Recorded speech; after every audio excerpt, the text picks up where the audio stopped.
Our welcome today. We have our May review buyer market. We have Mr. Tim Sisson, who's on the road traveling, Jack Kerouac style, just on the road, moving and moving and moving and hustling. So we're being flexible and we're doing this Zoom style. We've been doing pretty good. We've had the last few in person and we had a lot of fun. But I know you're on a time crunch, so we're gonna cut through most of that stuff today.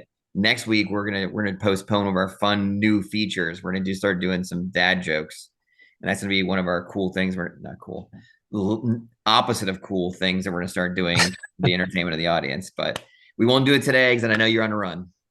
I need to find a Barnes and Noble to look up some, to find a dad joke book to pull some from.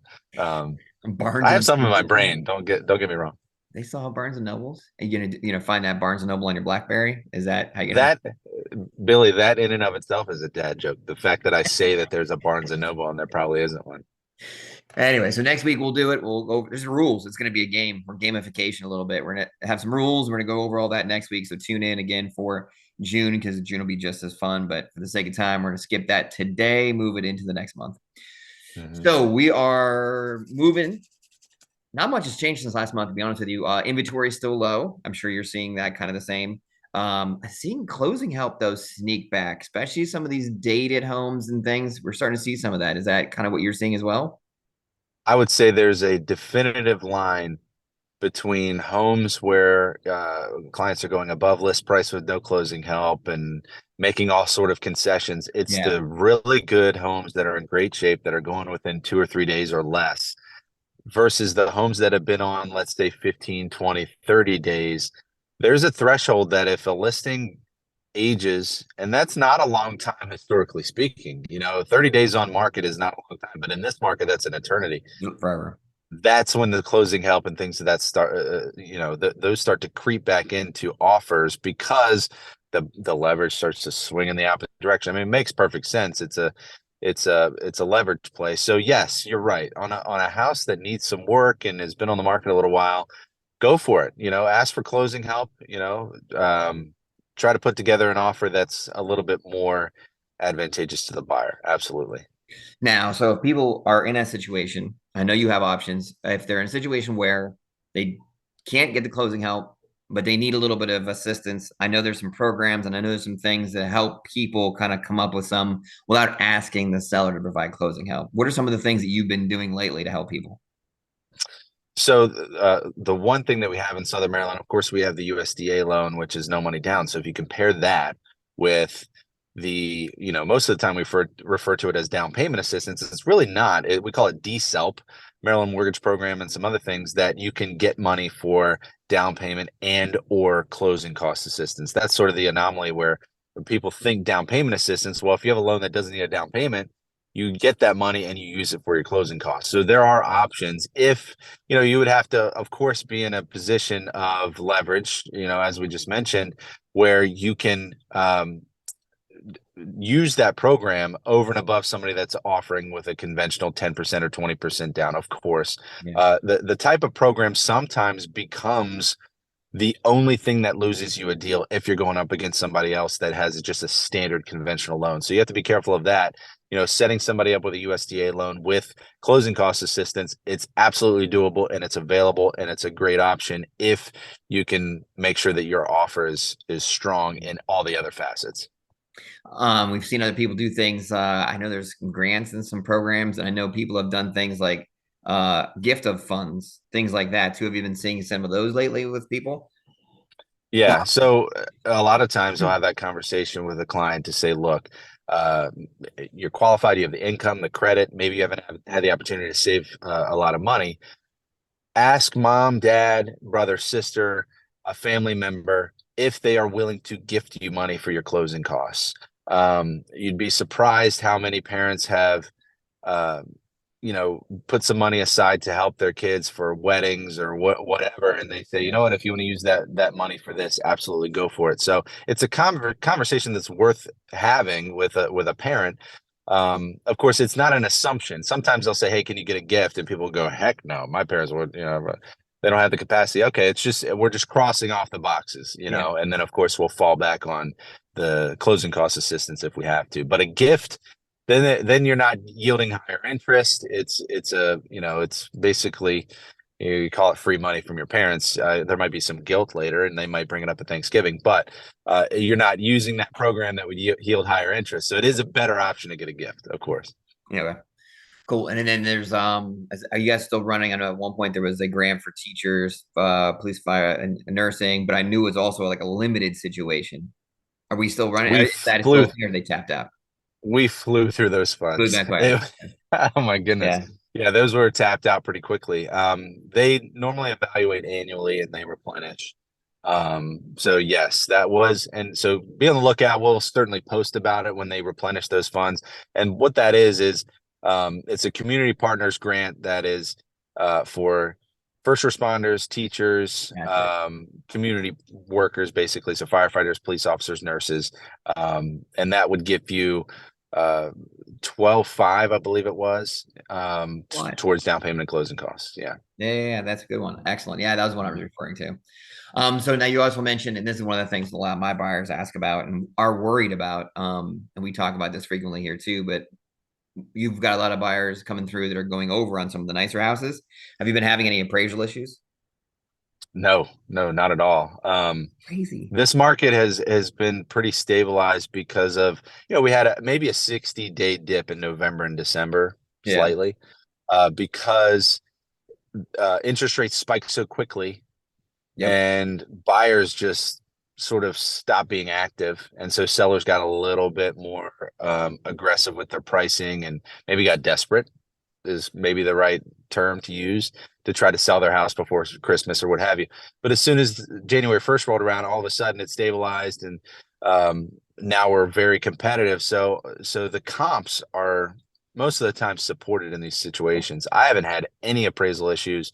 I think that there's always a chance that there's going to be an appraisal issue with a unique property. You have to think about it this way. If it's a luxury house, a waterfront house, something with a detached dwelling unit, uh, Those are unique. excessive acreage, those are harder to comp out. But if you're just a Farms. standard colonial in Calvert County, that's going to comp. I mean, it just is. So, Yeah. Yeah. Farms too. Those are always tough ones too, with a yeah. lot of And the acreage. appraisal, the appraiser will tell you right away. You put in that order and they'll go, "Hey, we want more money because it's going to be a Goodbye. difficult appraisal." By the way. Yeah. All right, cool. So the appraisals are going well. Rates are coming flattened out. They're doing a little bit good. They're kind of bumping around the fives, high fives, somewhere in that area, right? So everything's kind of normalizing, it seems. Is that kind of the theme we're gonna go with this month? Yeah, we had a big improvement last week, and then we sort of gave back some of the gains on Friday. So we're still hovering sort of that high five, low six range for interest rates. Uh, we thought we were in a good position after the CPI report came out, and we found that the sort of inflation was below expectations, and so that's a good sign moving forward. It's going to be volatile, it's going to be up and down, but generally speaking, inflation is coming down and so mortgage rates will. I'll give you an analogy so people can understand why mortgage rates follow inflation. I close a 30-year fixed mortgage to you, Billy, right? And let's say your payment is $2,000 a month, and you give me $2,000 per month for 30 years straight. Okay. I take that $2,000 a month and then I go pay bills with it. Let's say I take it to the grocery store. I have $2,000 to spend. I can get everything on my list. Well, if inflation goes up and everything on my list becomes more expensive, that $2,000 a month now gives me less Yeah. buying power in the grocery store. So think about it from that term, where if you're somebody that's selling a 30-year bond, a mortgage bond, there's a value for how much you're deriving out of that bond. Yeah. But if inflation goes up, it has less value. So what do we have to do? We have to increase interest rates to counteract that. That's why inflation and mortgage rates follow each other. So the biggest ticket there is to just pay attention to what's happening to inflation. As it starts to come down, mortgage rates will come down. I was at a conference earlier this week and heard some great speakers, economists and things, and they realized that this is a very stable housing market. And Yeah. I think Barry Habib said he expects about 5% appreciation in home values this year, which is pretty historically it's around 5-6% in this area. So anybody that thinks there's some sort of bubble or drop off, they're misinformed because it's a supply and demand issue. There's just not enough supply. Yeah, and it's actually, I mean, like you said, supply and demand, and your example of supply and demand also accounts for mortgage owners, bond owners that are selling their products, right? The supply and demand it's all, it counts for everything. We just never think of it from the bank's perspective because they have a Right. supply demand as well. So Correct. Correct. Yeah. Once you break it down that way, you realize when I do a 30-year fix that has a certain value, and yielding higher interest is not just something that they do because it's more profitable. It's because they really have to. yeah, The you totally. know the value of these bonds that they're holding goes down as inflation is up. It makes perfect sense. That's it. Cool. So our theme for today, this month actually, is that everything's nice and normal and flatlining and everything's kind of being where it should be. Rates are being where they should be. Inventory is still low. So some of the buyers are still a little bit frustrated, but patience. That's our name of our game for May and June is going to be patience because things are normalizing and it's becoming a regular market where we're starting to see inspections again, which is I really like. I don't like the as is type stuff. That's it puts everybody at risk. So we're seeing Yeah. inspections again, sometimes some closing help here and there, some competition, some back and forth as far as negotiations. Still seeing some multiple offers depending on where the area is. So everything's just kind of like normalizing. So hopefully our buyers are finding things they want, that they're staying patient, making good decisions, and getting themselves ready for the summer. Look, Barry Habib is somebody that I follow very closely. He spoke at the Maryland Mortgage Bankers Association, and he's the one that said that he's expecting 5% appreciation this year. If you're somebody that's facing the decision between buying and renting, and I can tell you that the smartest people in our industry are expecting 5% appreciation this year. You buy a home and your home appreciates by 5% versus you renting and you losing out on 5% appreciation and that equity that it's derived and not the tax incentives and all these other things and the fact that your rent will probably eventually go up too because if that landlord's interest rate goes up or what have you, he or she is probably going to raise your rent, or just because they know that they can because Yeah, there's such that's a limited big one. rentals. That's a big Yes. So one. you're missing out on 5% appreciation in a very strong, stable housing market where interest rates might fall later on this year, where you might have a refi opportunity to lower your payment. So you could have a lower payment in a year and your home will appreciate by 5%. It makes so much sense to be a homeowner in this market right now. Especially where we live. We have a pretty steady market. The We things do. don't change. We don't fluctuate too much. We slightly go up or a lot go up, and we go down a little bit. Even back in the 08s and 9s, like we saw some foreclosures and some short sales, but in general, like it still held. It just the timelines changed dramatically. It's taking longer to do stuff, 30 day, 60 day. So it's pretty steady, and it's just a Mhm. nice solid. If you're going to be here and live here for a while, it just makes sense. But The economist that we saw on Wednesday, he's great, Dr. Basu. You can look him up. And somebody actually stood up and asked a question about the coastal areas. This is a cool little nugget I wanted to share on this video. yeah, Uh, this loan officer, I guess maybe is from Ocean City, does a lot of loans over there. And Dr. Basu said he expects that market to continue to really appreciate in a strong fashion because, first of all, Ocean City's reputation is improving. hmm, The infrastructure there is improving as well. They're building a lot. All the sort of older buildings are being demolished and they're putting up new ones. So Ocean City's reputation is a lot better today than it was, let's say, 20 years ago. And what he said is the Northeast money is coming down south and it's coming to coastal areas. So people in New York City and Boston and Philadelphia who, the rich got richer during the pandemic. Think about it. They did that money, maybe it's the retirement age or it's a real estate investment type of thing, it is flooding into those coastal areas. And he said, so those types of markets are ripe for big appreciation and a lot of competition. So if you're somebody that's looking to buy a second property in Ocean City, it could be an investment, but really a vacation home. Feel free to reach out because I think it's a savvy investment right now. yeah. Actually, speaking of which, you and I are currently collaborating because I got the one in Bethany, and you and I have some plans we're working together on for that. So we have Hmm. firsthand experience in that specific market. So Yeah. we're working on And that. Billy will drive to Ocean City to show you a property, right?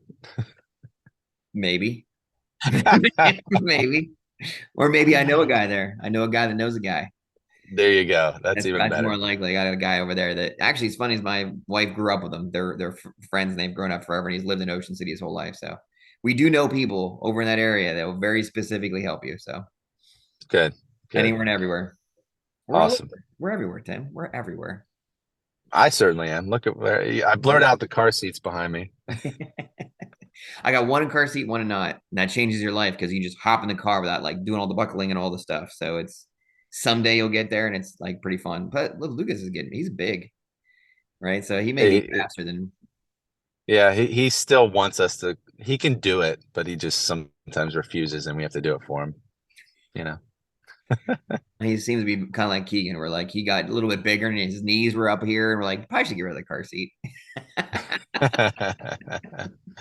Yeah, I have to look it up. I'm not sure when he is becomes like a booster seat or what have you, but all those rules changed within the last couple of years. Yeah, We'll always have to do. see. It's like I said, it's the knee to chin. That is, I think that's the legal term, knee to chin. I think if you look it up and get, it's that size, Technical term. Yeah, technical knee to term. So chin. if he was like in his chair and his feet were up here, we're like probably ready to move into a regular seat. Time flies, man. Time absolutely It flies. does. All right, cool, man. I won't keep any longer. I know you're running around. We appreciate your time. It was a nice, calming conversation for everybody today. That if you're in the buying market, get a hold of Tim, get yourself started. Even if you're like ready for like mid to end of summer, now's the time to at least start getting your ducks in a row, like I am with the second home, because I have time, but I just want to be ready for it. And he and I will sit down and plus for me specifically, I'm a 1099, which is a pain in the butt to get a loan for anything. So now's the time to start getting the ball rolling. Not with first home mortgage. It's not a pain in the butt at all. I'll be like, Yeah, it's a yeah. Well, in breeze. general, different than a W two. I should have rephrased, right? So There you go. 1099 and W twos takes different levels of paperwork and dedication. How's that?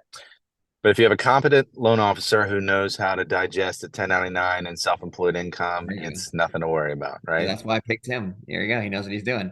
Because There you we go. originally were forced to buy the house through a bank unnamed because it was a new construction and it was a debacle. Like it is a debacle. And up until now, it's bad. Anyway, we won't make that mistake again. We didn't have a choice though. And they're like, hey, you have to use this person or that person. I'm like, I have a rule. I don't disparage my competitors, at least not on a video that's going to go on Facebook. But yeah, I won't do uh, first home mortgage, we would love to have had that opportunity. But builders, unfortunately, they have their preferred lenders. But you know, if it's a resale next time, we'll take care of you. Yeah, it's going to be. It's going to be a Yeah. resale and it will figure out. Anyway, thank you for your time today. Hit the road, drive safely. And as always, we want to try and make sure we help all our buyers. If you got any questions, comments, concerns, each of us are really easy to get a hold of. You can even respond to this Facebook message. We'll probably put on Instagram as well. So easy to get a hold of us. And we're here to help. Thanks for having me. See you next month. All right, sir.